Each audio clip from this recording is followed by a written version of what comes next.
Kongeskibet tager afsted fra Slesvig-Holsten. I skibet er der en masse oprørske Slesvig-Holsten. Vi vil gerne være et selvstændigt land med egen herre og egen form for demokrati. Der er oprør i Sønderjylland. Den unge og uerfarne konge Frederik den 7. ved ikke, hvordan det skal holde.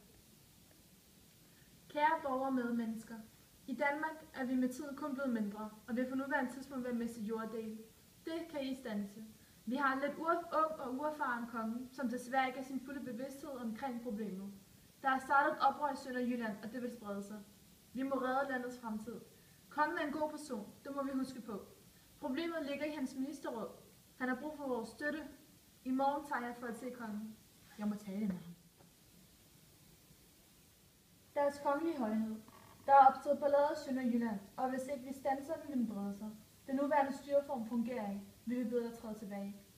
Jeg taler på folkets vegne, og lige nu er den eneste interesse, vi har at sende landets. Deres kongelige højhed, du må lytte til os. Kongen lytter til Lehmanns vise ord og træder tilbage som enevældig konge. Hermed bliver demokratiet indført i landet og styres af det nye ministerråd.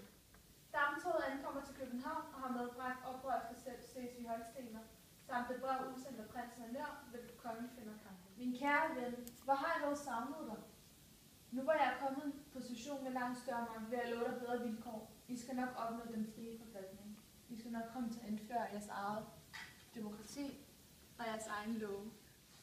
Ola, utilfredsheden har spredt sig. Jeg lover dig, der skal nok komme noget af det her. Slesvig-Holstenerne fik overdraget deres krav til kongen.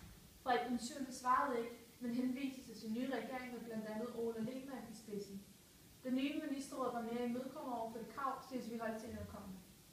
Da ministeren for hertugdømmet trak sig tilbage, kunne Lehmann formulere et svar, som både blev godkendt af kongen og regeringen. Slesvig-Holstenerne fik ikke deres krav opfyldt, og Lehmann besluttede, at Slesvig skulle knyttes til Danmark. De blev sat på en båd og smuglet ud af København for at forhindre uro. Oprør. Slesvig-Holstenerne vendte tilbage, og de ledende Slesvig-Holstener har dannet provisorisk regering. I et opråb til befolkningen erklærer de, at fra nu af overtager de magten i hertugdømmet.